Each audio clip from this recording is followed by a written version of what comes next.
Shalom Bapak Ibu Saudara yang kasih Tuhan, selamat datang kembali di program Go Sharing Live yang akan tayang perdana setiap hari Rabu jam 10 pagi hanya di channel YouTube Go Bogor Online Service. Pagi ini saya mau sharing sesuatu yang Tuhan ingatkan untuk saya pribadi dari materi mesbah doa kita minggu lalu. Kita akan baca ayatnya. Ayatnya dari Yakobus 4 ayat 13 sampai 17. Saya akan bacakan ayat 14 dan 15-nya. Judulnya, Jangan Melupakan Tuhan dalam Perencanaan. Sedang kamu tidak tahu apa yang akan terjadi besok. Apakah arti hidupmu? Hidupmu itu sama seperti uap yang sebentar saja kelihatan lalu lenyap.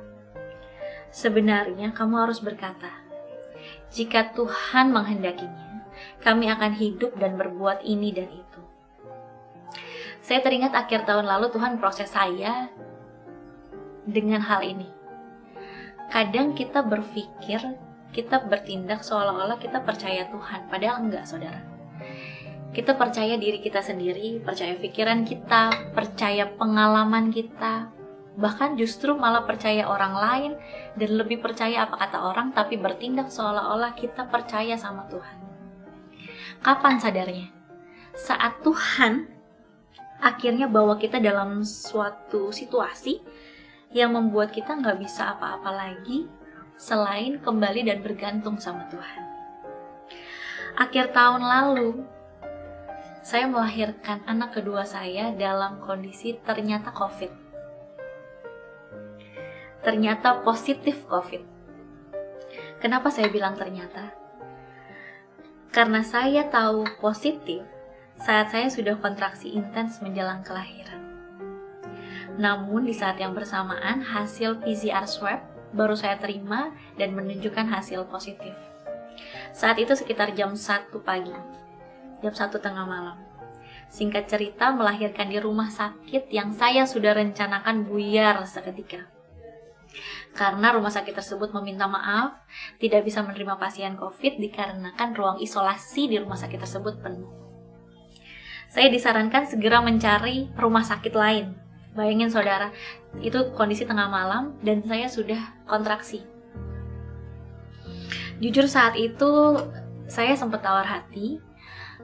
Saya bingung antara berserah atau pasrah.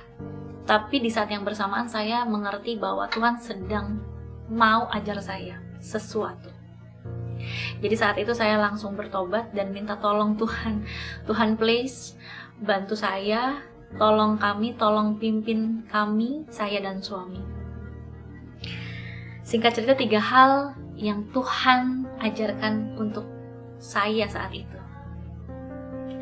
Yang pertama, Tuhan ingatkan saya, kalau selama ini tuh saya kepedean. Bikin rencana sendiri tanpa Tuhan. Kadang gak sadar loh, kita mengandalkan diri sendiri atau orang lain. Dalam konteks hal ini, saya sangat mengandalkan dokter kandungan saya. Orang-orang terdekat saya pasti tahu kalau saya tuh cukup pro dengan dokter Objin saya ini. Siapapun yang cerita tentang kehamilan, pasti akan saya rekomendasikan dokter ini, padahal saya nggak dapet fee apa-apa darinya. Tapi dalam sekejap, rencana saya melahirkan dengan dokter ini hilang. Saya nggak bisa berharap lagi sama dokter ini, padahal saya nggak punya alternatif dokter sama sekali. Yang kedua, Tuhan ingatkan, rencanaku bukanlah rencanamu. Yesaya 55 ayat 8 katakan, sebab rancanganku bukanlah rancanganmu dan jalanmu bukanlah jalanku. Demikianlah firman Tuhan. Tapi jangan khawatir, Tuhan lanjutin janjinya.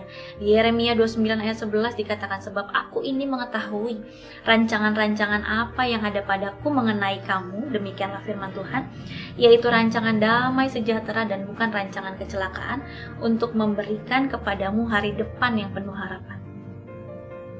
Dan yang ketiga yang Tuhan ingatkan untuk saya saat itu, yang Tuhan ajar saya adalah, sekalipun prosesnya roller coaster, tapi ternyata Tuhan tidak tinggalkan saya. Bahkan Tuhan jawab doa saya. 3 doa saya saat itu, saat saya hamil. Yang pertama, saya mau melahirkan spontan.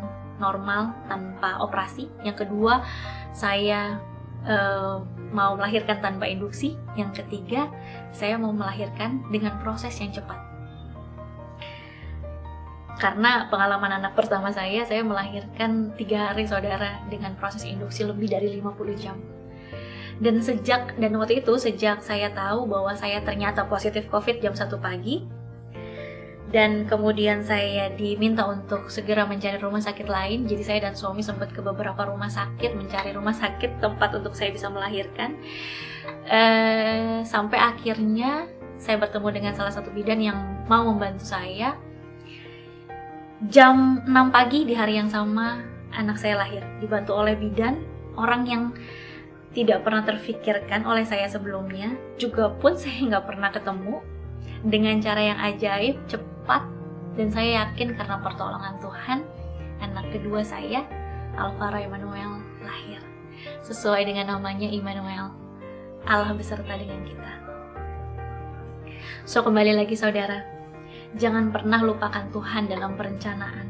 Even untuk hal yang kita sudah ahli, sudah biasa, sudah sering kita lakukan.